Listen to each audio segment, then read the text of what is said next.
Mr. Carmack, I had to, man. They want the music, so let's give them music.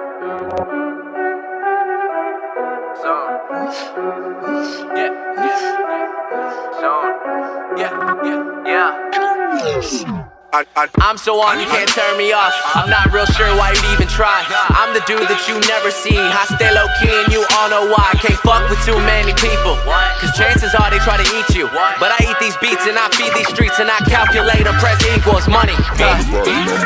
Yo, my cell phone on napalm. What's going on, guys? It's Kodi. In this video we're going to be going over two Dual-Wield stamina Warden builds. The first build we're going to jump into is more of a group play build, so let's first jump into the sets.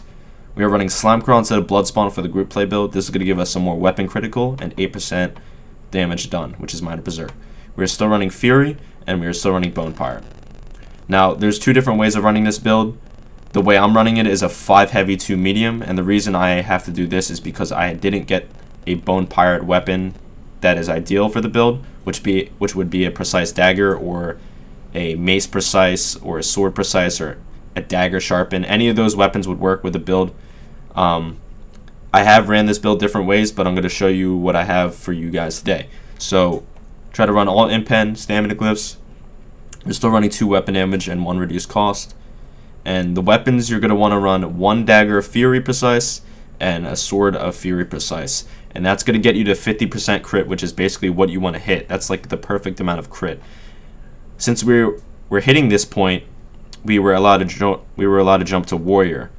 We didn't need above 50%, so we pushed more damage. Now the way I'm getting so much crit is because a dagger gives 5% crit and precise gives 3.5. So I'm getting 8.5% weapon critical by just slotting this one weapon right here. Now we could go 2 daggers, but I found that 50%, remember it's the mark. You want to hit that. So we're running sword for 2.5% more damage. Now you can run a mace, you can run an axe, but I think either sword or mace is probably the best bet.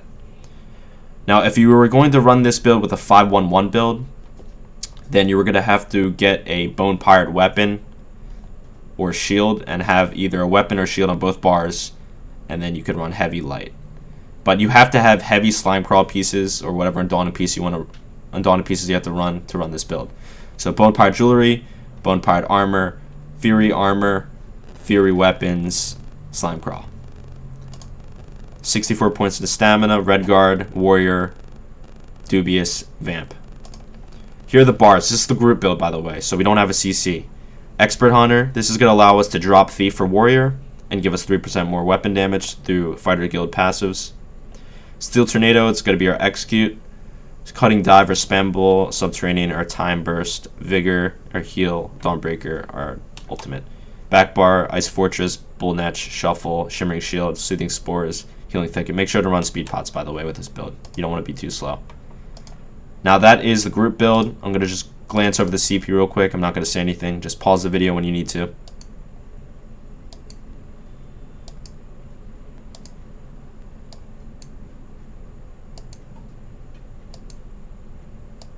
Yeah, it's pretty much relatively the same as the sword and board build, but yeah, there you go. Now we're going to jump into the more solo 1vx duo build. Now, there's multiple ways of running this build, guys. For group, you definitely want to run this setup, though. It's freaking legit. But if you're going to play solo and you want to play Dual-Wield, I definitely recommend going Blood Spawn instead of Slime Crawl. And you can keep Evil Hunter here, or you could run Rending Slashes. Or what you can do is, probably the better way, is having a CC on your bar. And doing that sort of deal. Put the Bull Netch on the front bar and reverb on the back. And believe it or not, you're going to be getting another 2% damage done by putting down your front bar. But you'll lose the 12% on your back bar, but it's okay. It's not that big of a loss. Now, since we're running a heavy light, we're no longer going to be able to run this setup perfectly. See, we don't have 5 heavy now, so we're gonna have to put a Fury piece back on, and we're gonna have to run at least 1 Bone Pirate weapon. So I'm gonna show you guys the way I would do that right now. Alright, so that looks pretty good. We have 5 heavy, and we are in 5-1-1, and we have Now a precise dagger and an infused sword. So this is what I was running in the videos with Thief. See, we don't have Evil Hunter anymore, guys. So Thief would be definitely the way to go. But if you don't care about running a CC, keep Warrior and keep Evil Hunter.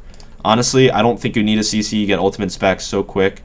But then again, the weapon crit drops it. Like, you want to hit that 50%. This is fine. You can run Warrior, but if you're going to go with this route, so you drop Slime Crawl, so you're losing weapon crit there, and you're losing a precise sword, so you're losing some weapon crit, you're not at 50% anymore. You can go back to Thief with this build. It's up to you, but yeah. I gave you some bar options. You can play around with it, guys. The CP is the same, but this is what I would run in more of a solo duo. Anyways, guys, it's Kodi. I hope you guys enjoyed this video, and if you did, make sure to leave a like, a comment, and how about you post something in the comments of what you would like to see next. It's been Kodi, and I'll see you guys later.